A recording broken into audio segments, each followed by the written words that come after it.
Brought to you by Biz Analyst by Khata Book.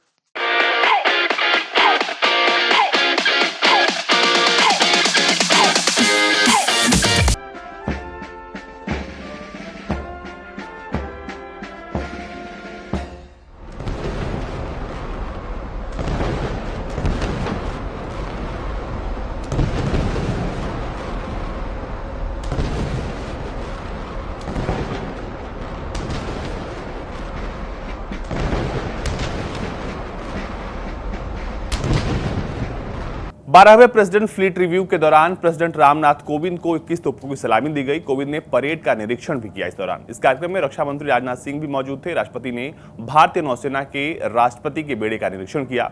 इस बेड़े में 60 पोत पनडुब्बियां और 55 विमान जो है वो शामिल थे। कोविंद नौसेना की गश्ती पोत INS सुमित्रा पर सवार हुए। इसके बाद उन्होंने पूर्वी नौसेना कमान ने राष्ट्रपति फ्लीट रिव्यू के 12वें संस्करण के दौरान उन्हें 21 तोपों की सलामी दी।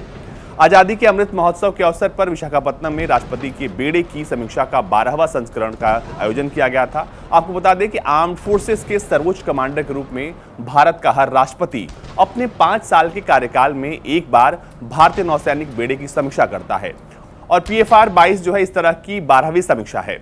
PFR का मकसद देश को भारतीय नौसेना की तैयारियों, उच्च मनोबल और अनुशासन के प्रति आश्वस्त करना है। ये दूसरी बार है जब विशाखापत्तनम PFR की मेजबानी कर रहा है। पहली बार 2006 में भारत के तत्कालीन राष्ट्रपति APJ अब्दुल कलाम ने विशाखापत्तनम में नौसैनिक बेड़े की समीक्षा की थी। प्रोटोकॉल के अनुसार उन्हें तोपों की सलामी दी गई। तोपों की सलामी को लेकर अक्सर सबके मन में सवाल उठता है कि आखिर ये क्यों दी जाती है और इसके पीछे क्या वजह है। अलग अलग मौकों पर तोपों की संख्या अलग क्यों होती है, आज हम आपको बताते हैं कि इसके पीछे की क्या वजह है।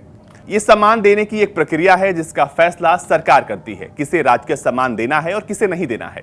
राजनीति, साहित्य, कानून, विज्ञान और कला के क्षेत्र में योगदान करने वाले शख्सियतों के निधन पर राजकीय सम्मान दिया जाने लगा है। गणतंत्र दिवस, स्वतंत्रता दिवस सहित कई अन्य मौकों पर तोपों की सलामी दी जाती है। विशेष मौकों पर तोपों की सलामी देकर सम्मान दिया जाता है। वहीं भारतीय सेना के सैन्य सम्मान उन सैनिकों को दी जाती है जिन्होंने शांति और युद्ध काल में अपना विशेष योगदान दिया हो। राजकीय सम्मान में भी तोपों की सलामी दी जाती है। आपको बता दें दिवंगतों को राजकीय सम्मान अंतिम संस्कार के दौरान दिया जाता है। उस दिन को राष्ट्रीय शोक के तौर पर भी घोषित कर दिया जाता है। भारत के ध्वज संहिता के अनुसार राष्ट्रीय ध्वज को आधा झुका दिया जाता है। दिवंगत के पार्थिव शरीर को राष्ट्रीय ध्वज में लपेटकर तब उन्हें बंदूकों की सलामी दी जाती है। अब बताते हैं कि आखिर किसे दी जाती है और कितने तोपों की सलामी दी जाती है। भारत के राष्ट्रपति, सैन्य और वरिष्ठ नेताओं के अंतिम संस्कार के दौरान 21 तोपों की सलामी दी जाती है। हाई रैंकिंग सेना अधिकारी, इसके अलावा आपको बता दें कि उनको 17 तोपों की सलामी दी जाती है। वहीं जो अंतिम संस्कार के प्रोटोकॉल हैं उसके दौरान, अंतिम संस्कार के दौरान प्रोटोकॉल का पालन किया जाता है। लेकिन वो कौन सा प्रोटोकॉल है जो ये तय करता है कि राजकीय अंतिम संस्कार किसे मिलेगा और कैसे मिलेगा। आमतौर पर राजकीय सम्मान अंतिम संस्कार वर्तमान और पूर्व राष्ट्रपतियों, प्रधानमंत्रियों, केंद्रीय मंत्रियों और राज्य के मुख्यमंत्रियों को दिए जाते हैं। एक राजकीय अंतिम संस्कार की कुछ मुख्य विशेषताओं में बंदूक की सलामी और आधे मस्तूल पर झंडों के अलावा राज्य या राष्ट्रीय शोक दिवस की घोषणा, एक सार्वजनिक अवकाश और शव के ताबूत को राष्ट्रीय ध्वज के साथ लपेटा जाना शामिल है। हाल के दिनों में नियम बदल दिए गए हैं ताकि राज्य सरकारें यह तय कर सकें कि व्यक्ति के कद, पद और देश की सेवा के आधार पर किसे राजकीय सम्मान अंतिम संस्कार में दिया जाएगा। भारत में सबसे पहली बार राजकीय सम्मान से अंतिम संस्कार की घोषणा महात्मा गांधी के लिए की गई थी। तब तक अंतिम संस्कार के राजकीय सम्मान का प्रोटोकॉल और दिशा निर्देश तब तक नहीं बने थे। ये पहली बार शुरू हुआ था। अब बताते हैं तोपों की सलामी का इतिहास। भारत को 21 तोपों की सलामी की परंपरा ब्रिटिश साम्राज्य से विरासत में मिली है। आजादी से पहले सर्वोच्च सलामी 101 तोपों की सलामी थी, जिसे शाही सलामी के रूप में भी जाना जाता था, जो केवल भारत के सम्राट को दी जाती थी।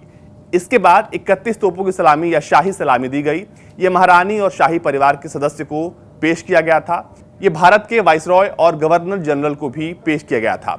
21 तोपों की सलामी राज्य के प्रमुख और विदेशी संप्रभु और उनके परिवारों के सदस्यों को पेश किया गया था। आपको बता दें कि राष्ट्रपति के रूप में गणराज्य भारत के राज्य प्रमुख को कई अवसरों पर 21 तोपों की सलामी दी जाती है। शपथ ग्रहण समारोह के बाद हर नए राष्ट्रपति को इसकी सलामी दी जाती है और ये एक सम्मान होता है। भारतीय राष्ट्रीय ध्वज और राष्ट्रपति दोनों को स्वतंत्रता दिवस और गणतंत्र दिवस के दौरान 21 तोपों की सलामी दी जाती है और यह भी एक सम्मान का तरीका होता है। आपको बता दें कि हर प्रेसिडेंट जो है अपने कार्यकाल के दौरान एक बार नेवल फ्लीट रिव्यू के लिए जाता है और वहां पर उसे 21 तोपों की सलामी दी जाती है।